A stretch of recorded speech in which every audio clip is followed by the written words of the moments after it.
ప్రకటన గ్రంథం 19వ అధ్యాయం 6-7 వచనాలు అందరం కలిసి చదువుకుంటాం. ప్రకటన గ్రంథం 19వ అధ్యాయం 6-7 వచనాలు అందరం కలిసి చదువుకుంటాం. అప్పుడు గొప్ప జన సమూహపు శబ్దమును, విస్తారమైన జలముల శబ్దమును, బలమైన ఉరుముల శబ్దమును పోలిన ఒక స్వరం, సర్వాధికారియు ప్రభువునగు మన దేవుడు ఏలుచున్నాడు, ఆయనను స్తుతించుడి.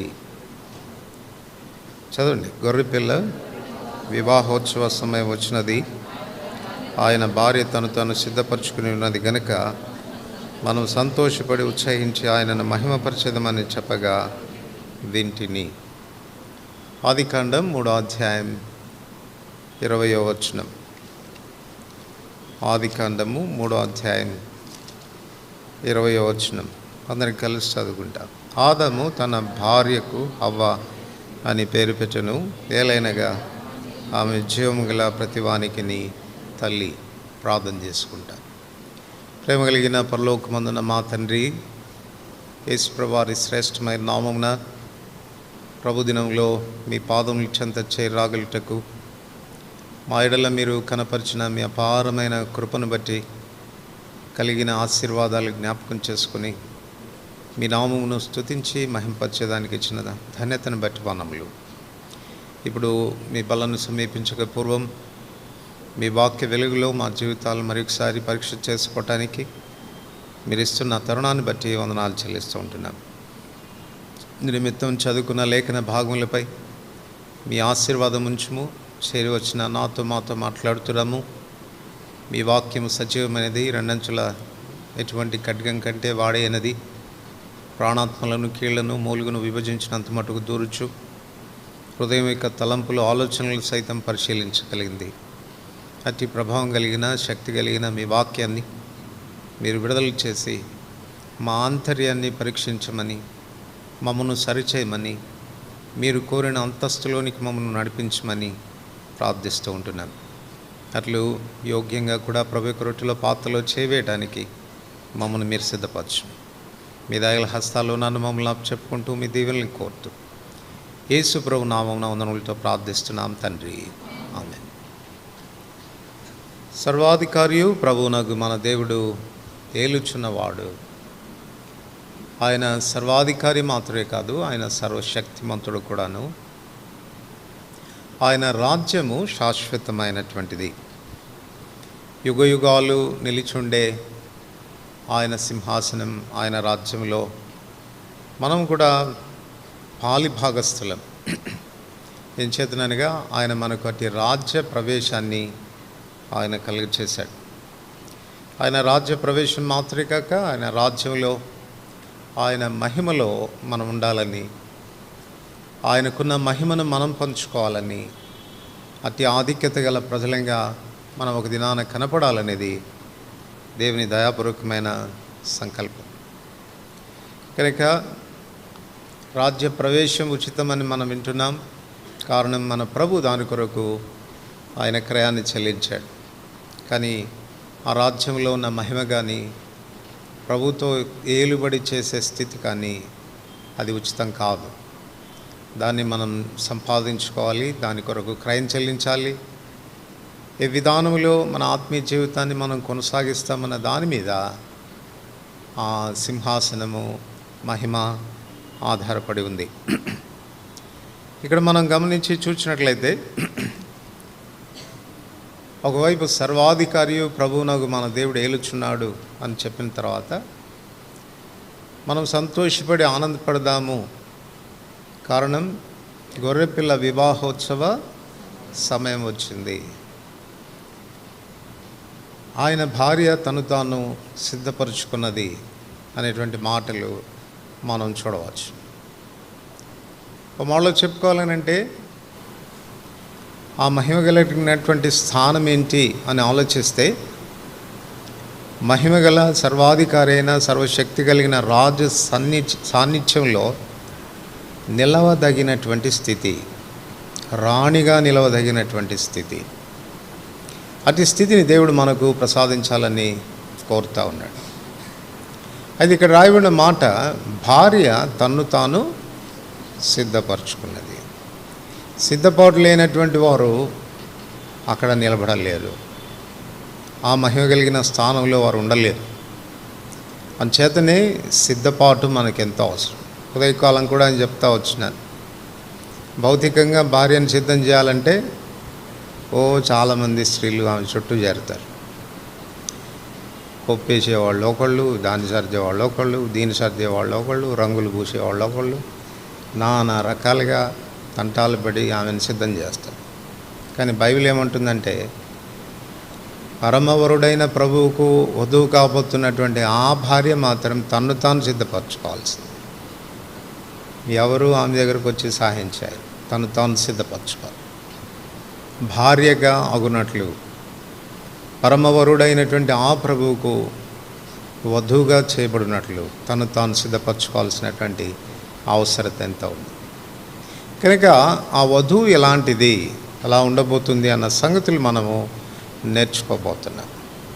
వధువు అనే మాటకు వస్తే బైబిల్ గ్రంథంలో మొట్టమొదటి వధువు హవ్వగారే కదా. ఆమె దగ్గర నుంచే మన పాఠం మొదలెట్టాలి. హవ్వ ద్వారా మనం ఎలా ఉండాలి అన్నటువంటి సంగతులు మనం నేర్చుకోవచ్చు. ఎందుచేతనంటే ఆదాము, ఆయన మొదటి ఆదాంగా, కడపటి ఆదాము క్రీస్తుగా పోల్చబడుతున్నాడు. ఆదాం భార్య అయినటువంటి హవ్వ ఆదామునకు భార్య అయితే, కడపటి ఆదామైనటువంటి క్రీస్తుకు మనం భార్యగా పోల్చబడుతున్నాం, సంఘము భార్యగా పోల్చబడుతుంది. అందుచేత సమపోలికలు నిశ్చయంగా ఆమె జీవితంలో మనం చూసుకోవచ్చు.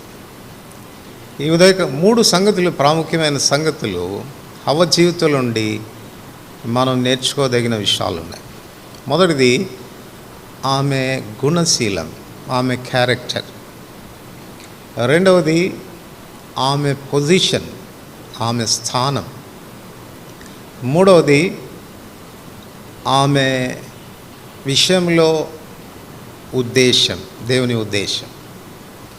కనుక ఈ 3 విషయాలు మనం నేర్చుకోవాల్సినటువంటి విషయాలు. ఉదయకాలం మేము ఒక అంశాన్ని మాత్రం చూసాం, ఆమె గుణశీలాన్ని గురించి ఆలోచించాం. మీకు క్లుప్తంగా చెప్పాలి అని అంటే కేవలం హెడ్డింగ్స్ మాత్రమే చెప్తాను నేను. మొట్టమొదటిగా ఆదికాండం 3:20 ఆదాము తన భార్యకు హవ్వ అని పేరు పెట్టాడు. మనందరికీ బాగా తెలుసు, నేమ్ సిగ్నిఫైస్ ది క్యారెక్టర్. ప్రేమ ఆ పేరు గుణశీలాన్ని తెలియచేస్తుంది. చాలాసార్లు మనం విన్నాం, కొన్నిసార్లు వారి జీవితాలు అప్రాపరియేట్గా లేకపోతే, పేరుకు తగినట్టుగా లేకపోతే ప్రభు వాళ్ళ పేర్లు మార్చి నీ పేరు ఇలా కాదు ఇలా ఉండాలి అని చెప్పిన సందర్భాలు మనం ఎన్నో చూస్తాం. సో ప్రభు పేరిస్తున్నప్పుడు నిశ్చయంగా సార్థక నామంగా అర్ధసహితమైన జీవితం కలిగి ఉండాలని ఆయన ఆశపడతాడు. ఇక ఆదాం తన భార్యకు హవ్వా అని పేరు పెట్టినప్పుడు ఇంగ్లీష్లో ఈవ్ అనేటువంటి మాట వాడబడింది. హవ్వ అనేటువంటి మాటకు అర్థం ఏంటంటే ఊపిరి, జీవమునిచ్చున్నది, తల్లి అనేటువంటి మాటలు భావమిస్తుంది. అందుకే దాని భావాన్ని రాస్తూ ఆమె జీవము గల ప్రతిదానికి తల్లి అనేటువంటి మాట వాడాడు. కనుక మొట్టమొదటిగా ఆమె తల్లి లాంటిదై ఉండాలి, తల్లి యొక్క గుణశీలాన్ని కలిగిందిగా ఉండాలి. దానికి ఒక 5 సంగతులు చూసాం.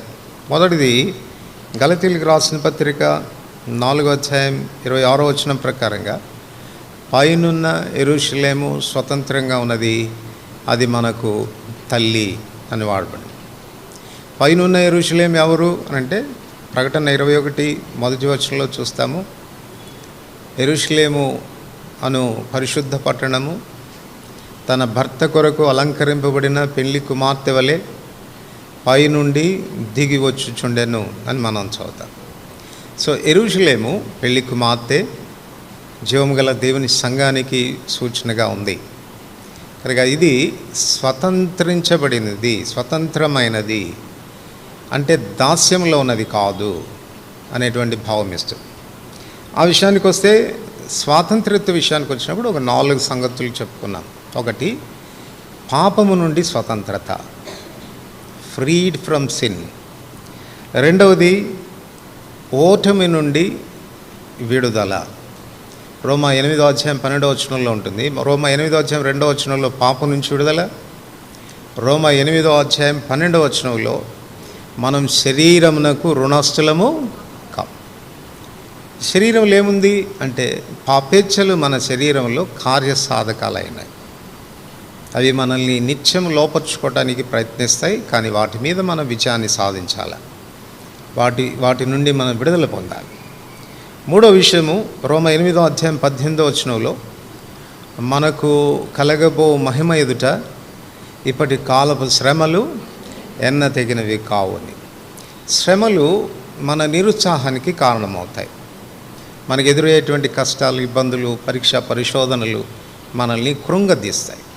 కానీ ఒక క్రైస్తవుడు శ్రమల చేత, కృంగుదల చేత లోపరచబడకూడదు, దానికి బానిస కాకూడదు.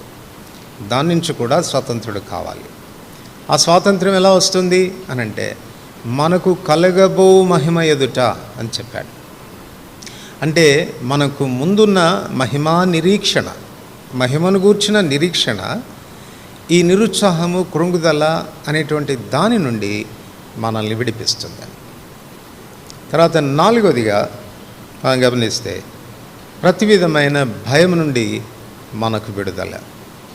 ఏం చేతనంటే రోమా 8:35లో దేవుని ప్రేమ నుండి మనల్ని ఎడబాపు వాడేవాడు అని రాస్తూ, శ్రమ, దుఃఖము, కష్టము, బాధ, ఇబ్బందులు, ఇరుకులు, మరణము, ఉన్నవి, రాబోనవి, ఎత్తు, లోతు, ఏది కూడా మనల్ని క్రీస్తు ప్రేమ నుండి ఎడబాపనేరదు. ఇవన్నీ కూడా మనల్ని భయాల్ని గొలిపిస్తాయి.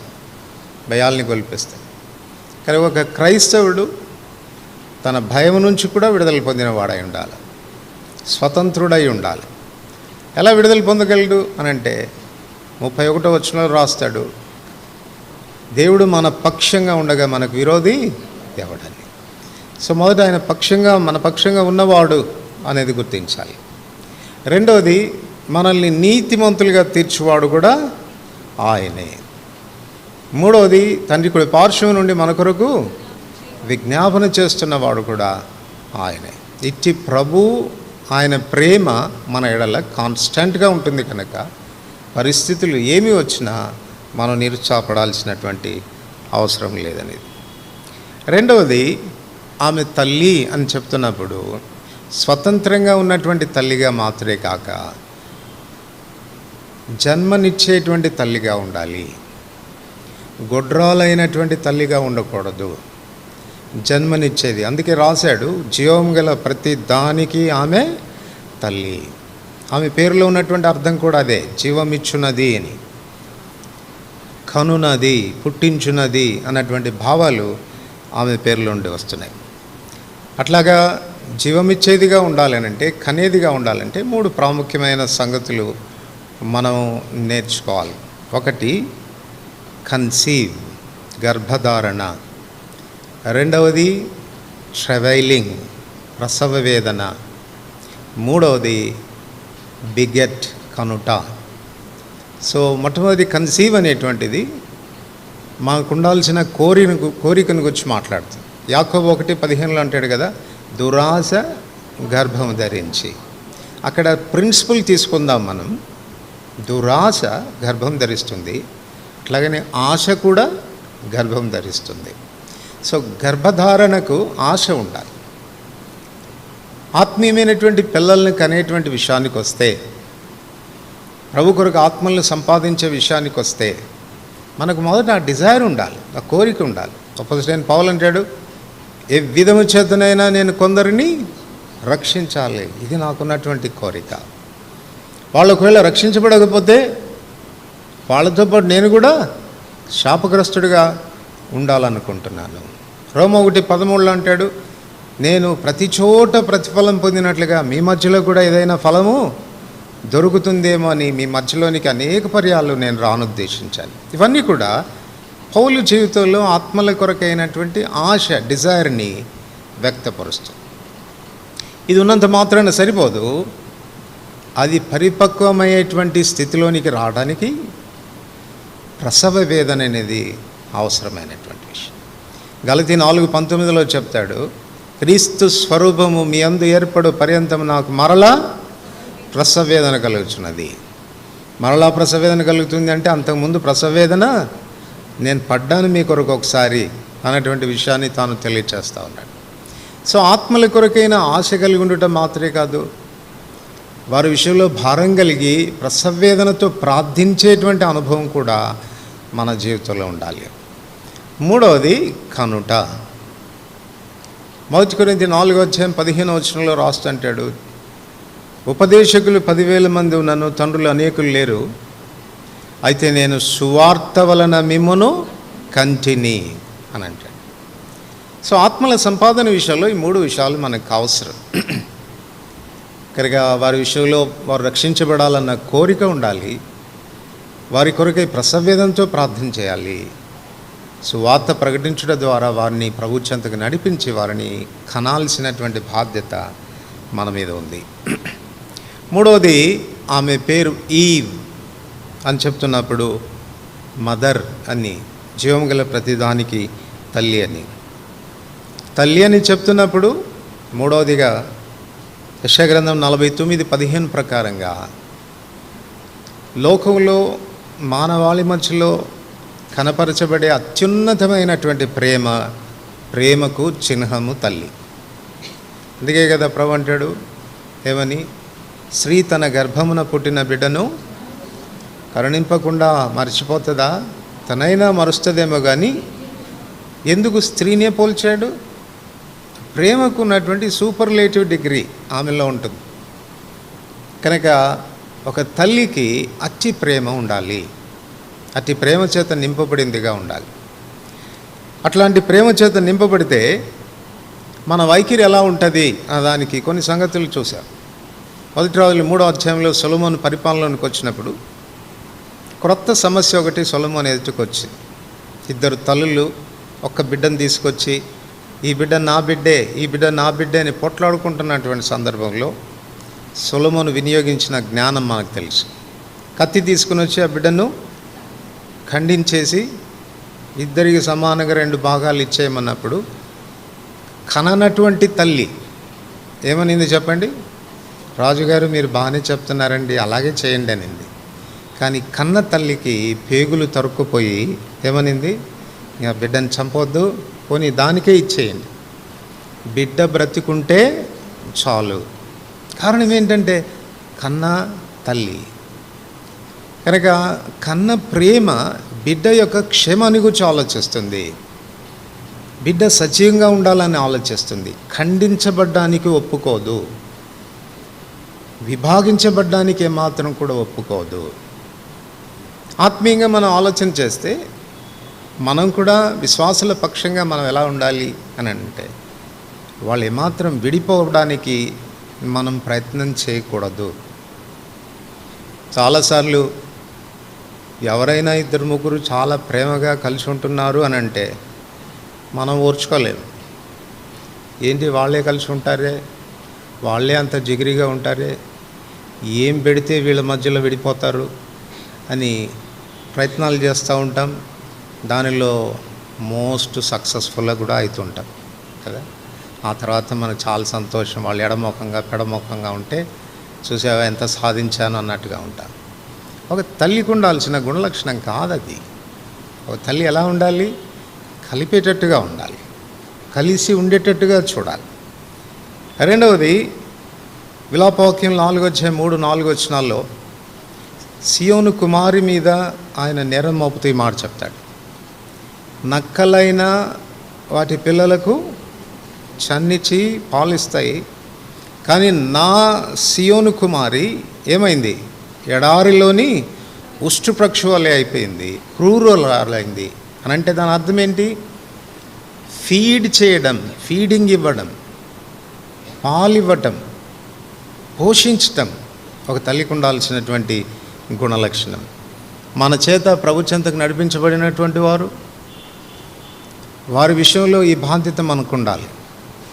ఆత్మీయమైనటువంటి పోషణ ఇచ్చి వారిని నడిపించేటువంటి విషయంలో, ఆత్మీయమైన ఎదుగుదల విషయంలో మనకు ఆ కన్సర్న్ అనేది ఉండాల్సిన అవసరం ఉంది. యెషయా గ్రంథం 66:13 ఇంకో మాట చెప్తాడు, ఒకని తల్లి ఆదరించినట్లు నేను వాడిని ఆదరిస్తాను. తల్లి రొమ్ము బిడ్డకు ఆదరణకు గుర్తయినటువంటిది. ఎంత ఏడ్చే బిడ్డ అయినా తల్లి ఎత్తుకొని రొమ్మును ఆనించుకోగానే ఆ ఏడుపు మానివేస్తుంది. కనుక ఆదరణకు తల్లి ముంగుర్తుగా ఉంది. అలాగే మనం ఇతరులను ఆదరించగలగాలి. 131 కీర్తన 2వ వచనంలో దావీదు అంటాడు, చనుబాలు విడిచిన పిల్ల తల్లి యొద్ద ఉన్నట్లుగా నేనున్నాను. దానికి ముందేం రాస్తాడంటే, నిమ్మళపరుచుకొని ఉన్నాను, నేను నిమ్మళపరుచుకొని ఉన్నాను అంటే అంత కంఫర్టబుల్గా ఉన్నాను నేను, అట్లాంటి ఆదరణ నాకుంది అనేటువంటి మాటలు చెప్తాడు. తర్వాత సామెతలు 31:1లో తల్లి యొక్క బోధ గురించి మనం చూస్తాం. సో తల్లి ప్రాథమికమైనటువంటి టీచర్. పిల్లలకు ఏ స్కూల్ నుంచి ప్రారంభమవుతుంది చెప్పండి? స్కూల్ ఎక్కడి నుంచి ప్రారంభమవుతుంది? మామూలుగా అయితే నర్సరీ కదా, నర్సరీ తర్వాత ఎల్కేజీ, యూకేజీ అలాగే వెళ్ళిపోతారు. కానీ నర్సరీ కంటే ముందు స్కూల్ ఏది? తల్లి దగ్గర.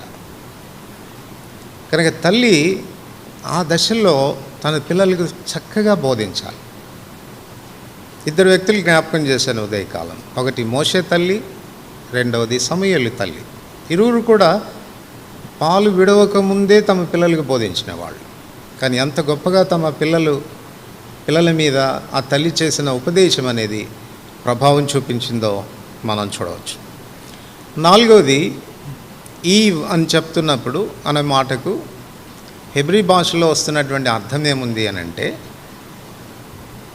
Morning light or evening light. Eve అనే మాట ఈవినింగ్ అనేటువంటి పదంలో నుండి కూడా వచ్చింది. So morning light, evening light అని అంటే ఆమెలో వెలుగు ఉంటుంది. ఎఫెసీ 5:9 ప్రకారంగా వెలుగు ఫలం సమస్త విధములైన మంచితనము, నీతి, సత్యం అను వాటిలో కనపడుతుంది. సో నిజంగా మనలో ఆ వెలుగుంటే మంచితనం కనపడాలి. మంచితనం అంటే ఇంకో మాటలో చెప్పాలంటే దైవత్వమే కదా. ప్రభు నీ మహిమను నాకు చూపించు అంటే నా మంచితనం అంతా నీకు కనపరుస్తాను అని చెప్పాడు. సో ఒక తల్లిలో దైవత్వం కనపడాలి. చీకటిలో నుండి ఆశ్చర్యకరమైన వెలుగులోనికి మనల్ని పిలిచిన వాని గుణాతిశయాలు, ఆ క్యారెక్టర్ మనం చూపించాలి. అది మొదటి విషయం. రెండవది ఎఫెసీ 5:13 ప్రకారంగా సమస్తము ఖండింపబడి వెలుగు చేత ప్రత్యక్షపరచబడుతుంది. ప్రత్యక్షపరచున్నది ఏదో అది వెలుగే కదా. కనుక మన చెంతకి ఎవరన్నా వస్తున్నప్పుడు వాళ్ళు కరెక్షన్లోనికి రావాలి, తప్పుదిద్దుకోగలగాలి. ఎందుకంటే మనలో ఉన్న వెలుగు వారిలో ఉన్న లోపాలని చూపించగలగాలి. వెలుగు సమస్తాన్ని ఖండిస్తుంది. జక్కయ్య ఇంటికి యేసుప్రభువు వారు రాగానే ఏమీ జక్కయ్యతో ఆయన ఖండించినట్టు మాట్లాడలేదు, కానీ తన జీవితం బయలుపరచబడింది, దాన్ని సరిచేసుకున్నాడు. ఆ తర్వాత ప్రత్యక్షపరుచున్నది ఏదో అది వెలుగే కదా. యేసుప్రభువు వారిని గురించి సిమియోను లూకాసు వార్త 2వ అధ్యాయంలో తన చేతుల మీదకి తీసుకొని ప్రార్థన చేస్తున్నప్పుడు, అన్యజనులకు నిన్ను కనపరచుటకు వెలుగుగా ఈయనను నియమించున్నావు అని చెప్తాడు. అన్యజనులకు నిన్ను కనపరచుటకు, దేవుని కనపరచడానికి ఆయన ఒక టార్చ్గా, ఒక లైట్గా ఆయన ఉంటాడు అని. మరి అలాగే మనలో ఉన్నటువంటి వెలుగు అదృశ్యుడైన దేవుని బయలుపరిచే వెలుగుగా ఉండాలా. నిన్ను చూచిన వాడు దేవుణ్ణి చూడాలి. కనుక హవ్వలో కనపడుతున్న 4వ గుణలక్షణం ఇది. 5వది ఈవ్ అని చెప్తున్నప్పుడు దాని అర్థం ఏముందంటే, అటు డే అనుంది, ఇటు ఈవినింగ్ అనుంది. అంటే ఉదయకాల వెలుగు, సాయంకాల వెలుగు అన్నటువంటి భావం కూడా ఇస్తుంది. 65వ కీర్తనలో ఆయన ఒక చక్కని మాట రాస్తాడు, నీవు ఉదయ సాయంకాల ఉత్పత్తులను సంతోషభరితంగా చేస్తున్నావు అని. ఉదయ సాయంకాలాల ఉత్పత్తులు అన్నాడు అని అంటే మధ్యాహ్న కాలాన్ని అక్కడ ప్రస్తావించలేదు. ఉదయము సాయంకాలము ఉండేటువంటి వెలుగు ఎలా ఉంటుందండి? చల్లగా ఉంటుంది. చల్లగా ఉంటుంది. చల్లగా ఉండేది ఏ సమయం అని అంటే అక్కడ తర్వాత రాస్తాడు, ఉదయ సాయంకాల ఉత్పత్తులను నువ్వు సంతోషభరితలుగా చేస్తున్నావు అని రాసి, నీవు అట్లు భూమిని దర్శించి అంటున్నాడు. ఆయన దర్శించేటువంటి కాలం, ఆయన దర్శన కాలం చల్లపూట దర్శిస్తాడు. ఆదికాండం 3వ అధ్యాయంలో కూడా మనం అదే చదువుతాం, 8వ వచనం, చల్లపూటను దేవుడు వారిని దర్శించాడు. కరెక్షన్ కొరకు దర్శిస్తాడు. చాలా చెప్పుకో విషయాలు చాలా ఉన్నాయి. కరెక్షన్ కొరకు దర్శిస్తాడు, ఆదరించడానికి దర్శిస్తాడు, ధైర్యం చెప్పడానికి దర్శిస్తాడు, కళ్ళు తెరవడానికి దర్శిస్తాడు. కనుక ఆయన దర్శించిన కాలాలన్నీ కూడా సాయంకాలాలుగానే వ్రాయబడినట్లుగా బైబిల్లో మనం చూడవచ్చు. కనుక మనం ఎట్లా ఉండాలి? సాయంకాలపు చల్లదనంలాగా ఉండాలి. మన దగ్గరికి ఎవరన్నా వస్తే మధ్యాహ్నపు ఎండలాగా ఉండకూడదు. సురుకు పుట్టించి, వేడి పుట్టించి, ఇబ్బంది కలిగజేసేటువంటి ఎండలాగా ఉండకూడదు. సాయంకాలపు నీడలాగా చల్లని వెలుగుగా మన జీవితాలు ఉండాలి. అది హవ్వ యొక్క క్యారెక్టర్, ఒక తల్లిగా తనలో కనపడిన గుణలక్షణం. ఇప్పుడు రెండో విషయానికి వస్తే, హవ్వ యొక్క పొజిషన్, ఆమె యొక్క స్థానాన్ని గురించి మనం ఆలోచన చేస్తే మనకు తెలుసు కదా, హవ్వని దేవుడు ఎలా తయారు చేశాడు? ప్రక్కటి ఎముకలలో ఒక ఎముకను తీసి. తన స్థానం ఎక్కడ? ప్రక్కటి ఎముక. ప్రక్కటి ఎముక. ప్రక్కటి ఎముక అని చెప్పబడుతున్నప్పుడు ఇందులో కూడా 3 విషయాలు మనం జ్ఞాపకం చేసుకోవచ్చు. ప్రక్కటి ఎముక సమానత్వాన్ని సూచిస్తుంది. సమానత్వాన్ని సూచిస్తుంది. ఒక భక్తుడు ఈ రీతిగా రాస్తాడు, దేవుడు స్త్రీని కలగచేయాల్సి వచ్చినప్పుడు తలలో ఉన్న ఎముక తీసుకోలేదు. పొరపాటున తలలో ఉన్న ఎముకను తీసుకుని ఉంటే మన పని అయిపోయేది. తల మీదనే కూర్చునేది. పొరపాటు చేసి కాల్లో నుండి కూడా తీసుకోలేదు. ఒకవేళ కాల్లో నుంచి తీసుకుని ఉంటే మనం కాలు పెట్టి తొక్కేసేవాళ్ళము. సో అట్లా కూడా తీసుకోలేదు. ఆమెను ఎక్కడి నుంచి తీశాడంట? ప్రక్కలో నుంచి తీశాడు.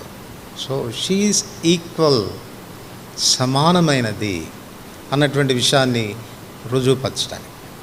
కానీ ఈ దినాల్లో స్త్రీ యొక్క హోదా విషయానికి వచ్చినప్పుడు చాలా పర్యాలు పురుషులకు ఉండేటువంటి భావం ఏంటంటే మాకంటే తక్కువది అన్నటువంటి భావన. లోకస్తులకు అది ఉంది, కానీ మనకు ఉండకూడదు. బైబిల్లో ఏం చెప్పాడు చెప్పండి? స్త్రీ అని లేదు, పురుషుడు అని లేదు. ధైర్యం తెచ్చుకోండి. స్త్రీ అని లేదు, పురుషుడు అని లేదు. ఆల్ ఆర్ ఈక్వల్ కదా. గలతీ 3వ అధ్యాయంలో కూడా రాస్తాడు కదా, మీరందరూ విశ్వాసం ద్వారా దేవుని కుమారులై ఉన్నారు అని రాసి, ఈ విషయంలో యూదుడని, గ్రీసు దేశస్థుడని, దాసుడని, స్వతంత్రుడని, స్త్రీ అని, పురుషుడని భేదం లేదు. ఈక్వాలిటీ ఇచ్చాడు. మొదటి అధ్యాయంలోనే మనకు కనబడుతుంది.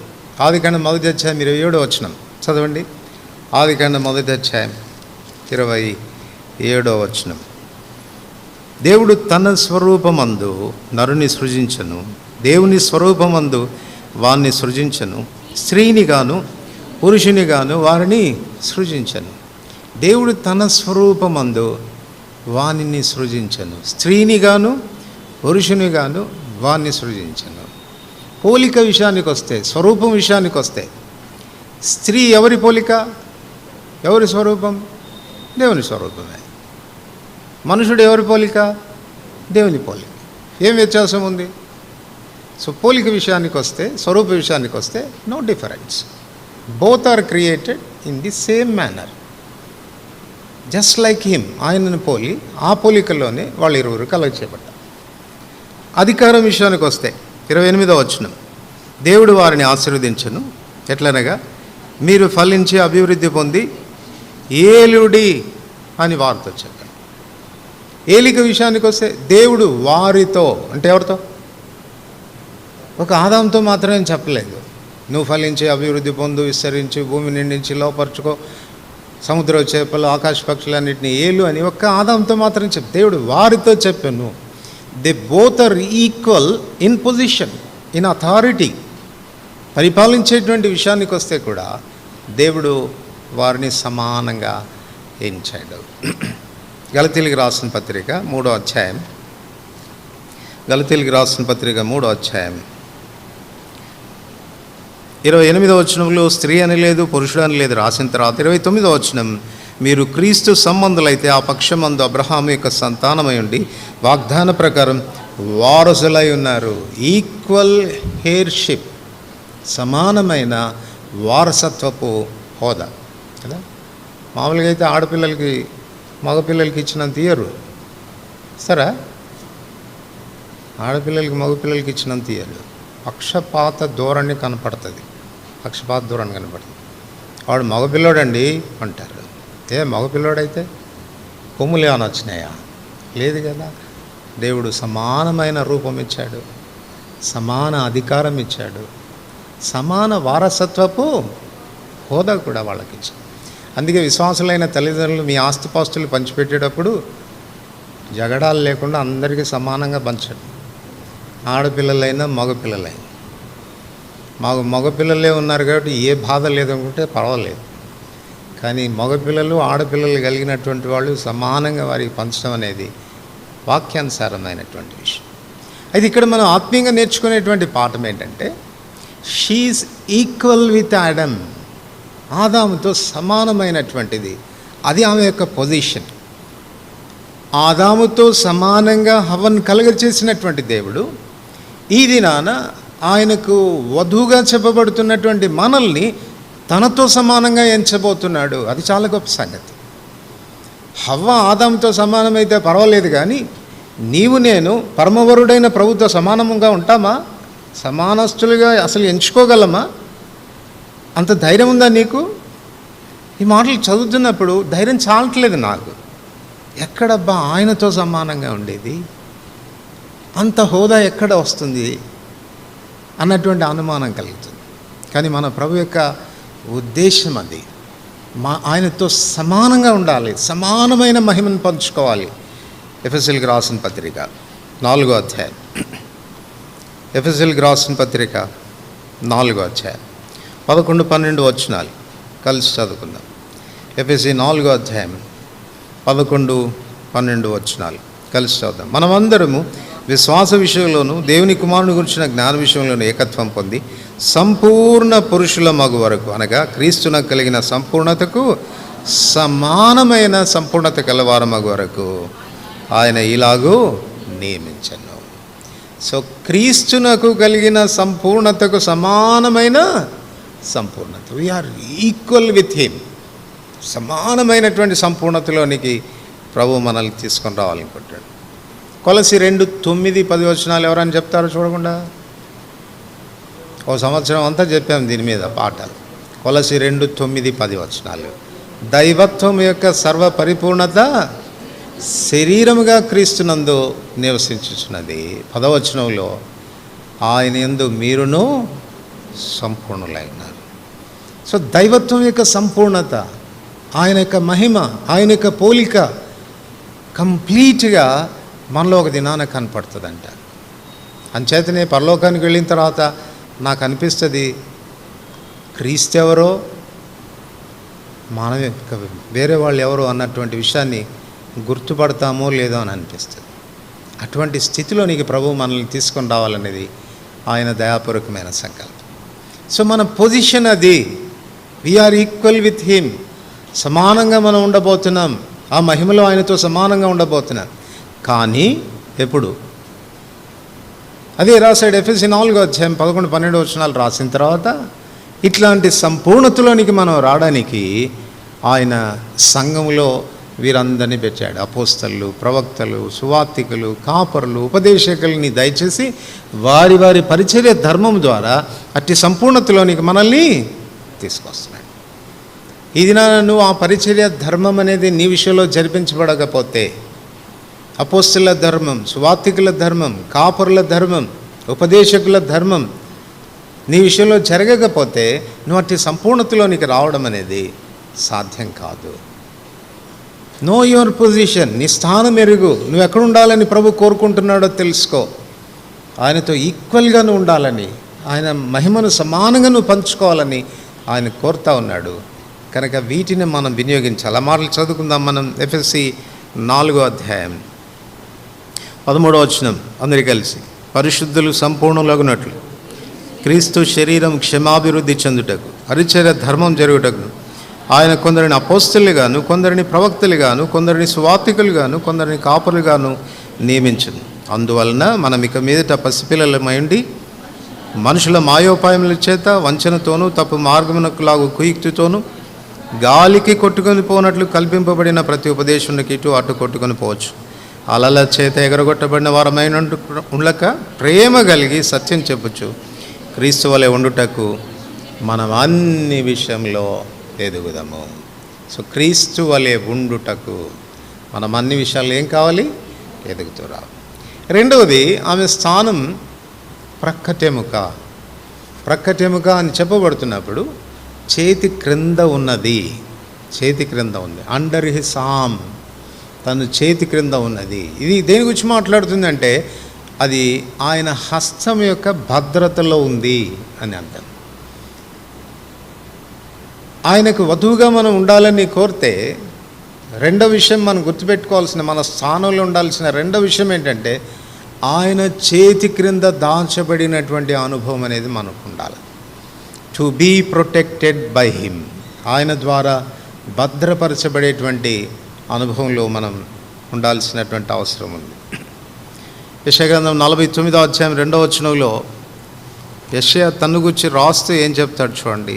యెషయా గ్రంథం 49:2 నా నోరు వాడిగల ఖడ్గముగా ఆయన చేసి ఉన్నాడు, తన చేతి నీడలో నన్ను దాచి ఉన్నాడు, తన చేతి నీడలో నన్ను దాచి ఉన్నాడు.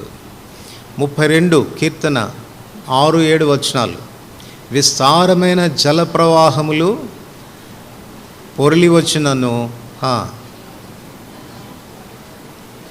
7 నా దాగుచోటు నీవే. 27 కీర్తన 5 27 కీర్తన 5 ఆపత్కాలమున ఆయన తన పర్ణశాలలో నన్ను దోచును, ఆశ్రయదుర్గం మీద ఆయన నన్ను ఎక్కించును. ఆపత్కాలమున ఆయన తన పర్ణశాలలో నన్ను దాచి ఉంచుతాడు. కనుక మన ప్రభు చేత దాచబడి భద్రపరచబడేటువంటి అనుభవంలో మనం కొనసాగాలి. ఆదికాండం 28:15 యాకోబుకు దేవుడు దర్శనమిచ్చిన తర్వాత తను బయలుదేరి వెళ్తున్నప్పుడు యాకోబుతో చెప్తాడు, నీవు వెళ్ళు ప్రతి స్థలమందు నేను నిన్ను కాపాడుతాను, నీ వెళ్ళు ప్రతి స్థలమందు నేను నిన్ను కాపాడుతాను.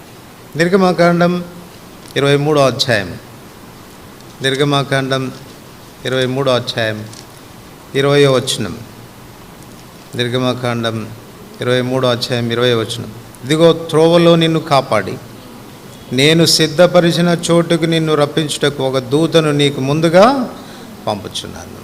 ఆయన సిద్ధపరిచినటువంటి చోటుకు మనం వచ్చే పర్యంతం ఆ ప్రభు ఏం చేస్తాడంటే మనల్ని కాపాడుతున్నాడు. ఐగుప్తు చెరలో నుండి విడిపించిన తర్వాత ఇశ్రాయేలు ప్రజల్ని తాను సిద్ధపరిచినటువంటి చోటుకు తీసుకొచ్చే పర్యంతం ఆయన కాపాడుతూ ఉంటాడు. కనుక ప్రభు చేత కాపాడబడేటువంటి అనుభవంలో మనం ఉండాలి, దాగి ఉండాలి, ఆయనలో దాచబడినటువంటి అనుభవంలో మనం ఉండాలి. యోధాపత్రిక 24 మనందరికీ తెలుసు కదా, తొట్టిల్లకుండా మేము కాపాడుటకును తన మహిమేదుట ఆనందంతో నిర్దోషులుగా నిలబెట్టుటకును శక్తిగల మన అద్వితీయ రక్షకుడు. సో మనల్ని కాపాడగలిగినటువంటి శక్తి ఆయన హస్తంలో ఉంది, ఆయన బాహువులో ఉంది. ఆయన బాహు క్రింద నువ్వు దాచి ఉండగలిగితే క్షేమంగా ఉంటావు, సురక్షితంగా ఉంటావు. ఒక దినాన ఆయన మహిమలో మనం ఉండాలంటే, ఆయన మహిమను మనం పంచుకోవాలంటే ఇది చాలా అవసరమైనటువంటి విషయం. చూడండి, పేతురు అందుకే ఈ మాట రాస్తాడు. పేతురు రాసిన మొదటి పత్రిక 1 అధ్యాయం, పేతురు రాసిన మొదటి పత్రిక 1 అధ్యాయం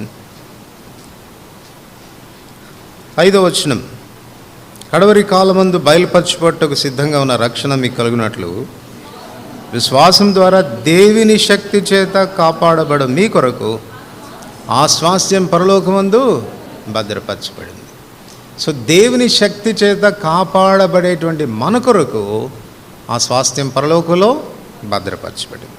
అయితే 6వ వచనంలో రాస్తాడు, ఇందువలన మీరు మిక్కిలి ఆనందించున్నారు కానీ అవసరమును బట్టి నానా విధములైన శోధనల చేత ప్రస్తుతం కొంచెం కాలం మీకు దుఃఖం కలుగుతున్నది. నానా విధమైన శోధనలు మనకు కలుగుతాయి. Unless and until you are protected by him, నువ్వు ఆయన చేత నువ్వు భద్రపరచబడకపోతే నానా విధమైనటువంటి శోధనల్లో మనం నశించిపోయే ఆస్కారం అనేది ఉంది. కనుక క్రైస్తవ యాత్రా జీవితంలో నో యువర్ పొజిషన్, నీ స్థానం ఎరుగు.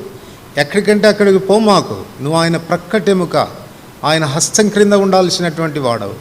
ఆయన హస్తం యొక్క కాపుదల్లో భద్రతలో ఉండాలి. నువ్వు ఆయన నీ దాగుచోటుగా ఉండాలి, నిన్ను కాపాడేవాడుగా ఉండాలి. శ్రమ వచ్చినా, కష్టం వచ్చినా, ఆపద వచ్చినా ఆయన హస్తాన్ని శరణుజొచ్చాలి నువ్వు. అప్పుడే నువ్వు భద్రపరచబడేదానికి ఆస్కారం. 3వది ప్రక్కటెముక అని చెప్తున్నప్పుడు 3వది it is near to his heart, తన హృదయానికి సమీపంగా ఉన్నటువంటిది. తన హృదయానికి సమీపంగా అంటే ఒక మాటలో చెప్పుకోవాలంటే నా హృదయానికి చాలా సమీపంగా ఉన్నాడు అని అంటే అర్థం ఏంటి? ఈజ్ మై బిలవర్డ్ అని కదా అర్థం. సో ఆయన హృదయానికి మనం సమీపంగా ఉన్నామంటే మనం ఎవరిని? ఆయన ప్రియురాలు కదా, ఆయన ప్రియురాలుగా ఉండాలి. కనుక మన స్థానం మనం గుర్తించాలి. మనం ఎవరు అంటే ఆయన ప్రియురాలు. అందుకే కదా ఆయనకు అంత సమీపంగా ఉండాలి. మనం అంటే అంత ఆప్యాయత, అంత ప్రేమ ఆయనకు ఉండాలి. ఎప్పుడు ఉంటుందండి అట్లాంటి ప్రేమ మన విషయంలో ఆయనకు? ఎఫెసీయులకు రాసిన పత్రిక 5వ అధ్యాయం, ఎఫెసీయులకు రాసిన పత్రిక 5వ అధ్యాయం 2వ వచనం, క్రీస్తు మిమ్మును ప్రేమించి పరిమళ వాసనగా ఉండుటకు మన కొరకు తాను దేవునికి అర్పణంగాను బలిగాను అప్పగించుకొను, అలాగునని మీరును ప్రేమ కలిగి నడుచుకొనుడి. 1వ వచనం, కావున మీరు ప్రియులైన పిల్లల వలె దేవుని పోలి నడుచుకోండి.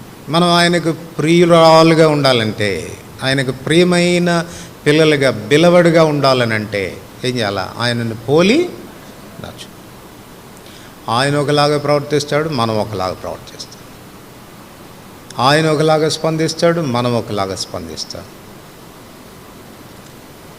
ఆయన ఒకలాగా క్షమిస్తాడు, మనం ఒకలాగా ఉంటాం. ఎట్లా ఆయనకు ప్రియులుగా మనం ఉండగలం? ఆయన ఎప్పుడు మనల్ని నా ప్రియురాలు, నాకు ఇష్టమైన పిల్లలు అని అంటాడు అని అంటే ఆయనను పోలి మనం నడుచుకోగలిగితే. పరమగీతములు 2వ అధ్యాయం 2వ వచనంలో ఇంకొక చక్కని మాట వాడతాడు. పరమగీతములు తన ప్రియురాలని గురించి తాను చెప్తూ ఏమంటాడో చూడండి. పరమగీతములు 2:2, బలురక్కసి చెట్లలో వల్లి పద్మము కనపడుచున్నట్లు స్త్రీలలో నా ప్రియురాలు కనపడుచున్నది. బలురక్కసి చెట్ల మధ్య వల్లి పద్మం కనపడినట్లుగా స్త్రీలలో ప్రియురాలు, నా ప్రియురాలు అట్లా కనపడతా ఉంది అంటున్నాడు.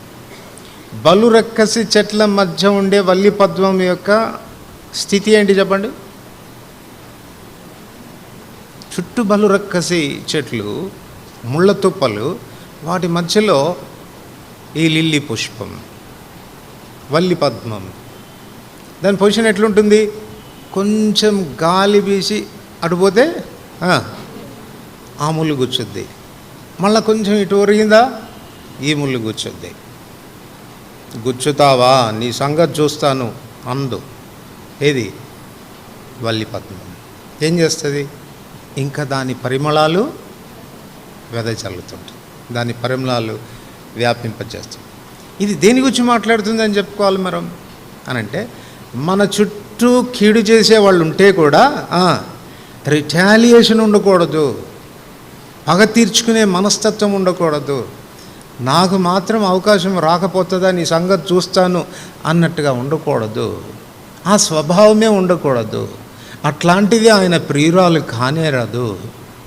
నా ప్రియురాలు బలురక్కసి చెట్ల మధ్య ఉన్న వల్లి పద్మం లాంటిది. అది ఇతరుల చేత హానికి గురవుతుంది, కానీ ఇతరులకు హాని చేసే స్వభావం కలిగింది కాదు. ఒకవైపు ఇతరుల చేత హాని చేయబడుతూ ఇతరులకు తన పరిమళాల్ని వ్యాపింపచేసేది. కీడుకు ప్రతి కీడు చేయక ఏం చేయమన్నాడు? మేలు చేయండి అన్నాడు. ఎప్పుడు వస్తామండి ఈ అంతస్తులోనికి? ఎప్పుడు రాగలం? ఆయన సర్వాధికారి, సర్వశక్తిమంతుడు, రాజపరిపాలన చేయబోతున్నాడు, వస్తున్నాడు, త్వరగా వచ్చేస్తున్నాడు, సింహాసనం స్థాపిస్తున్నాడు అని మాత్రం చెబుతాము, ప్రసంగాలు చెప్తాము, వింటాము, దాని గురించిన పాటలు పాడతాము. మరి అకస్మాత్తుగా ఆయన వస్తే what will be your position? నువ్వు ఆయన ప్రియురాలుగా ఆయన ప్రక్కన నిలబడగలవా? ఆ వధువు సంఘంలో ఆయనతో పాటు ఉండగలవా? ఉంటే నా ప్రియురాలు ఇట్లా ఉంటుంది అని చెప్తున్నాడు కదా, అలాంటి గుణలక్షణం మనలో కనపడతా ఉందా? She is close to his heart.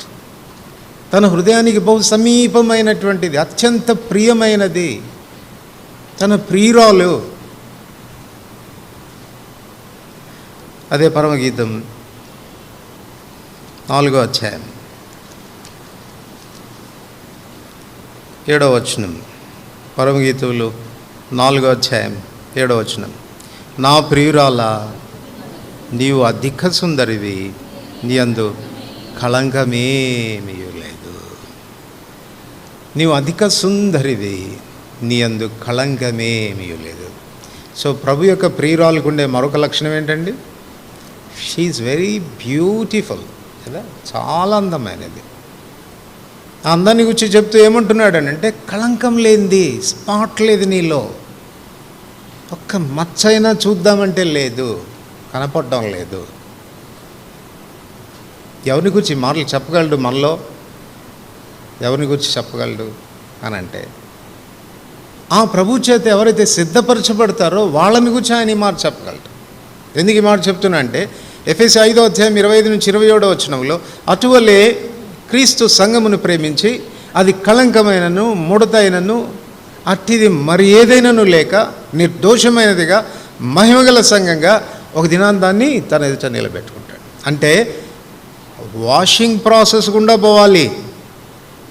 వాక్యం అనే ఉదక స్నానం చేత కడగబడుతున్నటువంటి అనుభవం గుండా పోవాలి. ఒక్కసారిగా నీకు ఈ స్థితి రాదు. నా ప్రియురాలా, నువ్వు చాలా సుందరివి, ఒక్క స్పాట్ కూడా కనపడటం లేదు నీలో, ఒక్క డాగు కూడా నేను చూడలేకపోతున్నాను. అది ప్రభు ఇచ్చేటువంటి సాక్ష్యం. ఈ మధ్యాహ్నం మన విషయంలో ప్రభు ఆ రీతిగా సాక్ష్యం ఇవ్వగలడా? Are you believer to him? ఇక్కడ మనం గుర్తించాల్సినటువంటి విషయం ఏంటంటే, స్త్రీ లేదు, పురుషుడు లేదు, అందరు సమానం అని ఎందుకు చెప్తున్నానంటే, రేపొద్దున వధువు సంఘంలో పురుషుడుగా ఉంటావా, స్త్రీగా ఉంటావా? నీ ఆధిక్యత అంతా పోతుంది, అక్కడ క్యాన్సిల్ అయిపోతుంది. స్త్రీ అయితేనే యాక్సెప్ట్ చేస్తాడు, లేకపోతే యాక్సెప్ట్ చేయడు ఆయన. నేను పురుషుడిని అని అంటే కుదరదు కదా.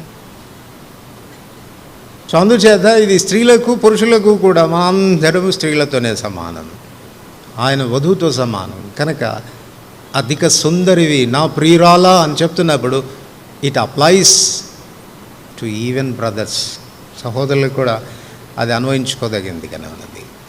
కనుక మనల్ని చూసినప్పుడు మన ప్రభు నువ్వు చాలా సుందరంగా ఉన్నావని మనల్ని గురించి ఆయన చెప్పగలడా? ఆలోచించుకోవాల్సినటువంటి అవసరత. పరమగీతంలో 2వ అధ్యాయం 1వ వచనం, తను గూర్చి చెప్తున్న మాట చూడండి. నేను షారోను పొలంలో పోయి పుష్పం వంటి దానను, లోయల్లో పుట్టు పద్మం వంటి దానను. పద్మము అనడానికి తెలుగులో పంకజము అనేటువంటి మాట కూడా వాడబడుతుంది.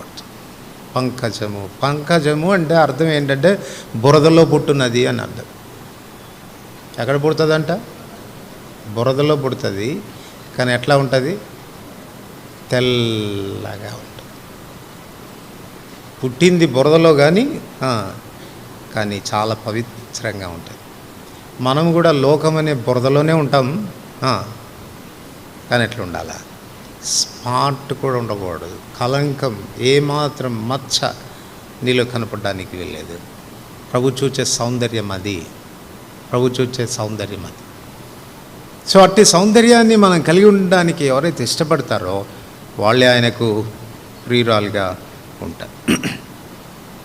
కనుక స్థానం విషయానికి వస్తే ఈ 3 మనం జ్ఞాపకం పెట్టుకోవాల్సి వస్తుంది. ఒకటి, ఆయనతో సమానత్వపు హోదా మనకి ఇస్తాడు, వీఆర్ ఈక్వల్ విత్ హిమ్. రెండవది, మనం ఆయన హస్తం చేత కాపాడబడతాం, భద్రపరచబడతాం. మూడవది, ఆయన హృదయానికి సమీపంగా మనం ఉంటాం. This is our position. మూడో విషయానికి వస్తే, అవ్వను దేవుడు కలగచేయటంలో ఉన్నటువంటి ఉద్దేశాన్ని గురించి మనం ఆలోచన. The purpose of creating women. స్త్రీని దేవుడు కలగచేయటంలో ఉన్నటువంటి ఉద్దేశం మనందరికీ బాగా తెలుసు. ఆదికాండం 2వ అధ్యాయం 18వ వచనంలో ప్రభువే స్వయంగా చెప్పాడు, నరుడు ఒంటరిగా ఉండుట మంచిది కాదు, వానికి సాటి అయిన సహాయమును నేను చేస్తాను అనుకున్నాడు. ఇప్పుడు చెప్పండి, స్త్రీ యొక్క పొజిషన్ ఏంటి? పురుషునికి సాటి అయిన సహాయంగా ఉండాలా, సహకారిగా ఉండాలా, అందుకొరకు చేశాడు. ఒకవేళ ఇది ఆలోచిస్తే ఆత్మీయంగా మన పురుషుడు ఎవరు? మన ప్రభు. మనం ఎవరుగా ఉండాలి? ఆయనకు సాటి అయిన సహాయంగా, ఆయనకు సహకారులంగా మనం ఉండాలి. బైబిల్లో కొంతమందిని గురించి, స్త్రీలను గురించి, వారు క్రీస్తుకు సహకారులు అని వారిని గురించి ప్రభు అన్నట్లుగా మనం చూస్తాం. మనం ఆయనకు సహకారులుగా ఉండాలి, హెల్పర్స్గా ఉండాలి, హెల్ప్ మీట్గా ఉండాలి, తగిన సహాయాన్ని అందచేయగలిగిన వారంగా ఉండాలి. లోకంలో ఆయన మనల్ని తప్ప ఎవరిని నమ్ముకోవడం లేదు. ఆయనకు సాక్షులుగా ఉండే విషయంలో మనల్నే నమ్ముకున్నాడు. మీరే నాకు సాక్షులు అంటాడు. వాళ్ళు సాయం చేయకపోతే ఎవరు చేస్తారు? ఇక సాయం మామూలుగా ఇది ఊహాగానాలతో కూడిందైనా వాస్తవంగా అన్వయించుకోదగిందిగానే కనపడుతుంది. యేసుప్రభు వారు పునరుత్థానంటే తిరిగి వెళ్ళిపోతూ ఉంటే దూతలు వచ్చి అడ్డుపడ్డారంట. యేసుప్రభు ఏంటి వచ్చేస్తున్నావు, భూలోకానికి వెళ్ళిన పని అంతా కంప్లీట్ అయిపోయిందా అని అంటే, లేదు కాలేదు అని. మరి ఏంటి వచ్చేస్తున్నావు అంటే, నా పిల్లలు ఉన్నారు కదా, వాళ్ళకి అప్పగించి వచ్చాను పని, వాళ్ళు చేస్తారు, వాళ్ళు నా సహకారులుగా ఉంటారంటే, అప్పుడు దూతలు అన్నారంట, పోయి ఆ పేతురు నమ్ముకున్నావా? పుట్టు పెట్టుకుంటాడు, ఆయన ఎవరో నాకు తెలియదు, అట్టట్టు నమ్ముకున్నావా? ఆ తోమ ఉన్నాడు చూసావు, పద్దాగా అనుమానిస్తూ ఉంటాడు, అట్టటుడికి నువ్వు నమ్ముకొని వస్తున్నావా పరిచర్య అని. ఈ రీతిగా ఒక్కొక్క శిష్యుల్లో ఉన్న బలహీనతలు ఎత్తి దూతలు చెప్తా ఉంటే, అప్పుడు ప్రభు అన్నాడంట, నాకు వాళ్ళు తప్ప వేరే ఎవరు లేదు, వాళ్ళు సహాయపడకపోతే నేనేం చేయలేను. ఒకసారి ఆలోచించి ఎంత డిపెండ్ అవుతున్నాడో మన మీద. ఆయన వెళ్ళిపోయిన తర్వాత మిగిలిన పరిచర్య అంతా నీది నాదే. అపోస్తలుడైన పౌలు ఎంత ధైర్యంగా చెప్తాడు 1 కొరింథీ 3వ అధ్యాయంలో, మేము క్రీస్తుకు జత పని వారము. 9వ వచనంలో చెప్తాడు, మేము క్రీస్తుకు జత పని, వీఆర్ కోవర్కర్స్ విత్ హిమ్. ఆయనతో పాటు జత పని వారు. నిన్ను కలగ చేసుకున్నది, నిన్ను రూపొందించింది, ఒక దినాన నిన్ను మహిమలో నిలబెట్టుకోవాలని, తన ఎదుట మహిమగల సంఘంగా నిలబెట్టుకోవాలని, నిన్ను తనతో సమానంగా ఎంచాలని, తన సమాన మహిమను నీతో పంచాలని ఆశించినటువంటి దేవుడు నిన్ను కలగచేయటంలో ఉన్నటువంటి ఉద్దేశం ఏంటంటే, నువ్వు మొదట ఆయన సహకారిగా ఉండాలి. అది ఆయన యొక్క ఉద్దేశం. ఏమైనా మన సహకారం ప్రభుకు అందుతుందా? ఆదివారం వదిలిపెడితే ఇక మళ్ళా ఆదివారం వరకు మన ప్రత్యక్షత ఎవరికి కనపడదు. తళుక్కు మళ్ళీ ఆదివారం మెరుస్తాము. ఆ తర్వాత ఎక్కడుంటావో తెలియదు, ఏం చేస్తుంటావో తెలియదు, ప్రభు కొరకు ఏమైనా ప్రయాసపడుతున్నావో లేదో తెలియదు, ఆయనకి ఏమైనా సహకారిగా ఉంటున్నావో లేదో తెలియదు. ఎలా ఉంటావో ఆయన మహిమలో ఎలా ఉండబోవాలనుకుంటున్నావు?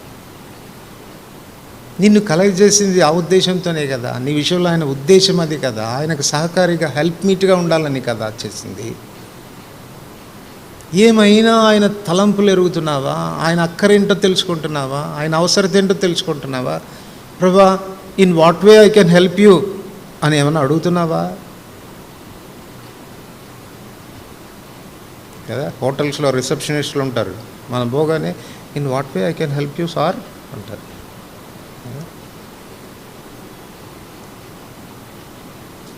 వాళ్ళకి మనం అంత సహకారులుగా ఉంటున్నాం, కానీ మన దేవునికి ఏం సహకారంగా ఉంటున్నాం చెప్పండి?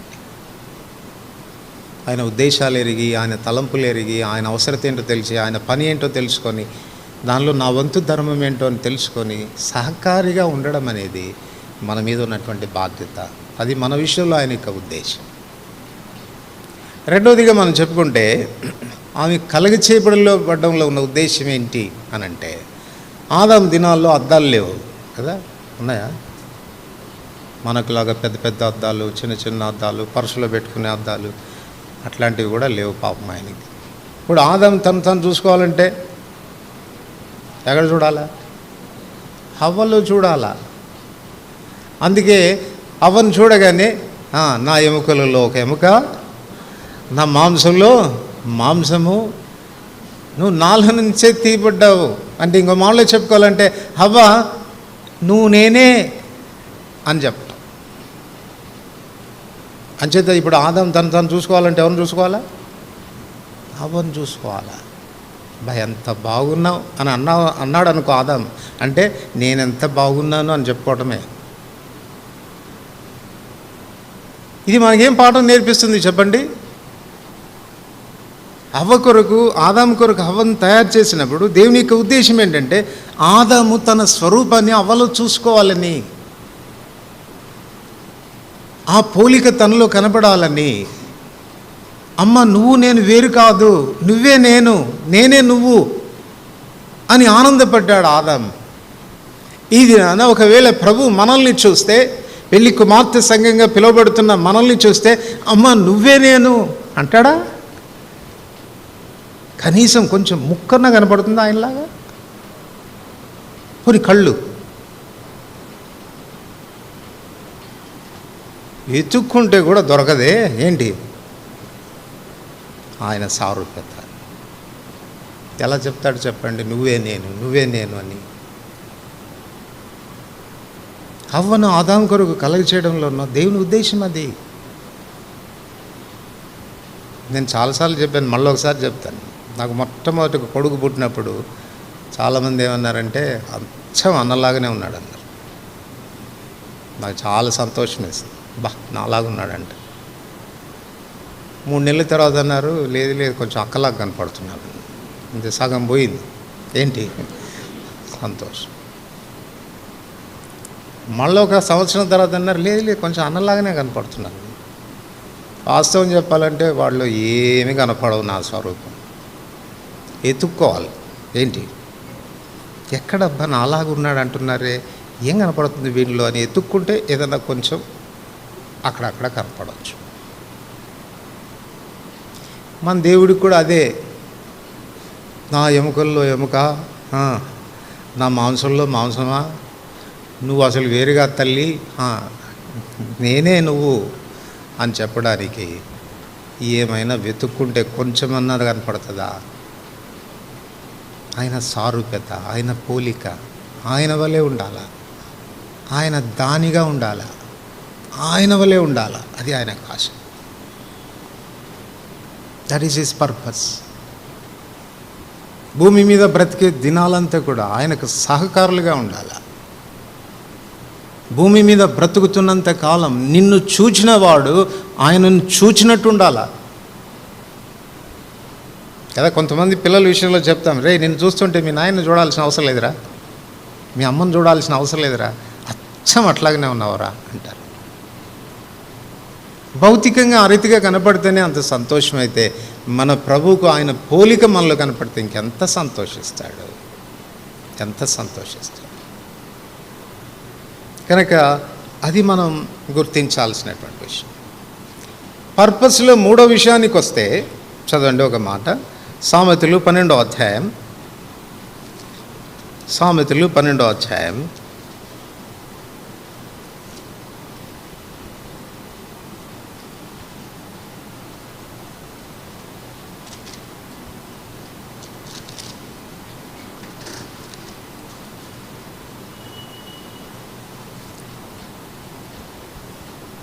4వ వచనం.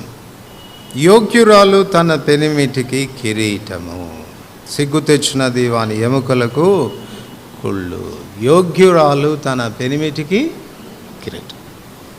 1 కొరింథీ 11:3 ప్రతి స్త్రీకి పురుషుడు శిరస్సు అని. స్త్రీకి శిరస్సు పురుషుడు కనుక పురుషుడు శిరస్సుగా ఉంటాడు. కానీ స్త్రీ స్థానం ఏది? స్త్రీ స్థానం ఏది? ఇంతవరకు మనం ప్రకటముగా అని చెప్పుకున్నాం.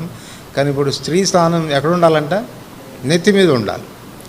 అందుకే కదండి మేము నెత్తి మీద ఉండేది అంటారేమో. మేము హోమ్ డిపార్ట్మెంట్ పవర్ఫుల్గా ఉంటుంది కదండి. ఎక్కడన్నా చూడండి హోమ్ డిపార్ట్మెంట్ పవర్ఫుల్. మేము నెత్తి మీద ఉంటాం. మీరు నెత్తి మీదే ఉండాలి తల్లి, కానీ ముళ్ళ కిరీటంగా ఉండకూడదు కదా. ఒకప్పుడు యేసుప్రభువు వారికి పాపం నెత్తి మీదే పెట్టారు. ఏ కిరీటం? ముళ్ళ కిరీటం. యోగ్యురాలు పెనిమిటికి కిరీటం లాంటిది, ఘనత తీసుకొచ్చేది. మీ ప్రవర్తన కానీ, మీ ప్రతిస్పందనలు కానీ, మీ చర్యలు కానీ, మీ క్రియలు కానీ, ప్రభు కొరకు మీరు ప్రయాసపడే ఏ ప్రయాస అయినా కానీ మీ భర్తకు కిరీటంలాగా, ఓ ఫలానా వ్యక్తి భార్య అంట, అబ్బా ఎంత ఆత్మీయురాలో అని చెప్తా ఉంటే ఈ భర్తకు ఏం పెట్టినట్టు? కిరీటం పెట్టి.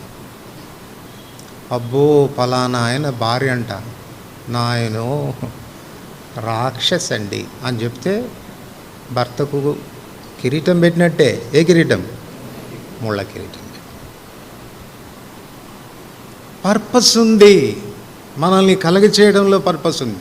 మళ్ళీ ఇప్పుడు వస్తున్నాను, వాళ్ళే కదండి మనందరం కూడా స్త్రీలమే, ఆయన వధువుగా పిలువబడుతున్నాం. మన అందరం కలిసి మన ప్రభువుకు ఏం కావాలా? కిరీటం కావాలి. ఆయన మహిమ తీసుకొచ్చే వ్యక్తులుగా ఉండాలి. ఎక్కడ కూడా ఆయనకు అపఖ్యాతి కలగకూడదు. నిన్ను బట్టి ఆయన నామం ఎక్కడ దూషించబడకూడదు. ఆయనకు అవమానం అనేది కలగకూడదు. వీళ్ళండి క్రైస్తవులు అంటే అండి నిజంగా ఆ క్రీస్తు ఎంత గొప్పవాడోనండి, ఎంత లైఫ్ ట్రాన్స్ఫార్మ్ చేశాడండి. ఈ మనిషి ఒకప్పుడు ఎలా ఉండేవాడో మాకు బాగా తెలుసండి. నిజంగా ఎంత రూపాంతరపరచబడిందండి. ఆయన ఎంత గొప్పవాడేంటి అలా చేసి ఉంటాడండి. నిజంగా ఆయన చూపిస్తాడండి ప్రేమ, హద్దులు ఉండవండి. కారణం వాళ్ళ దేవుడు అట్లాంటి వాడండి. మన చర్యలను చూసినప్పుడు, మన ప్రవర్తన చూసినప్పుడు, మనం బిహేవ్ చేసేది చూసినప్పుడు మన ప్రభువుకు కిరీటం పెట్టగలుగుతున్నామా? సంఘమును శరీరమునకు ఆయనే శిరస్సు కదా. ఆయనకు అన్నింటిలో ప్రాముఖ్యత కలగాలి కదా. ఏ విషయానికి వచ్చినా కూడా ఆయనకు ఘనత రావాలి కదా. మన ద్వారా తీసుకొస్తున్నామా ఆ రీతిగా, లేక అపఖ్యాతి పాలు చేస్తున్నామా మన ప్రభువును? మిమ్మును బట్టియే కదా నా నామం అన్యజనుల మధ్య దూషణ పాలవుతుంది. ఆదాముకు కిరీటంగా ఉండాలని హవ్వను చేశాడు, కానీ మనకు తెలుసు హవ్వ యొక్క పతనం ఆదాముకు అవమానం తీసుకొచ్చి పెట్టింది. దేవుని ఎదుట నిలబడలేని స్థితి తీసుకొచ్చింది. దాక్కునే పరిస్థితి తీసుకొచ్చింది. ఆదాము యొక్క స్థానం పోగొట్టింది. దేవుడు ఇచ్చినటువంటి ఆ ఇల్లు, ఆ ఏదైనా తోట వదులుకొని బయటికి పోయే పరిస్థితి తీసుకొచ్చింది. చెమటోడ్చి పనిచేసి కష్టపడి సాధించే పరిస్థితిలోనికి తీసుకొచ్చింది. తన కిరీటంగా ఉంటుందేమో, ఘనత తీసుకొస్తుందేమో అన్న ఉద్దేశంతో దేవుడు కలగ చేస్తే ఘనతకు ప్రతిగా అపఖ్యాతి పాలు చేసింది. అందుకే దేవుడు వారిని నిరాకరించాడు, కాదన్నాడు. కాబట్టి ఆదాముగా ఆయన వచ్చాడు. ఆ ఆదాముకు భార్యగా అవ్వగా ఉండునట్లు మనల్ని సృష్టించాడు. తన ప్రక్కటెముకలో నుండి తీసి అవ్వను కలుగ చేసినట్టుగా శిలువ మరణం పొంది గాయపరచబడి ఆ గాయాల్లో నుంచి మనల్ని తీశాడు. తన వధువుగా సిద్ధపరుస్తూ ఉంటున్నాడు. ఈ దినాన ఆ అవ్వ చేసిన పొరపాటే మరల మనం చేద్దామా? అది అపఖ్యాతి. మన ప్రభువుకు మనం తీసుకొద్దామా, లేక ఆయనకు కిరీటంగా ఉందామా? ఆలోచించుకోవాల్సినటువంటి విషయం. భార్య తను తాను సిద్ధపరచుకుంది. నువ్వు సిద్ధపరచుకోవాలంటే నీ గుణశీలం ఏంటో ఎరుగు, నువ్వు ఎలా ఉండాలో తెలుసుకో. నిన్ను నువ్వు సిద్ధపరచుకోవాలంటే నీ స్థానం ఏంటో ఎరుగు, నువ్వు ఎక్కడుండాలో తెలుసుకో. నిన్ను నువ్వు సిద్ధపరచుకోవాలంటే నీ శిరస్సుకు నువ్వు కిరీటంగా ఆయనకు మహిమ తీసుకొచ్చే విధానంలో ఉండాలని ఎరుగు. అలాగా నీ జీవితాన్ని సిద్ధపరచుకోగలిగితే ఆ నిత్య రాజ్యంలో నీ ప్రభుతో పాటు ఆయన కుడి పార్శ్వమున రాణివలే ఉండటానికి ఆ మహిమా స్థానాన్ని దేవుడు నీకు ప్రసాదిస్తాడు. ప్రార్థన చేసుకో.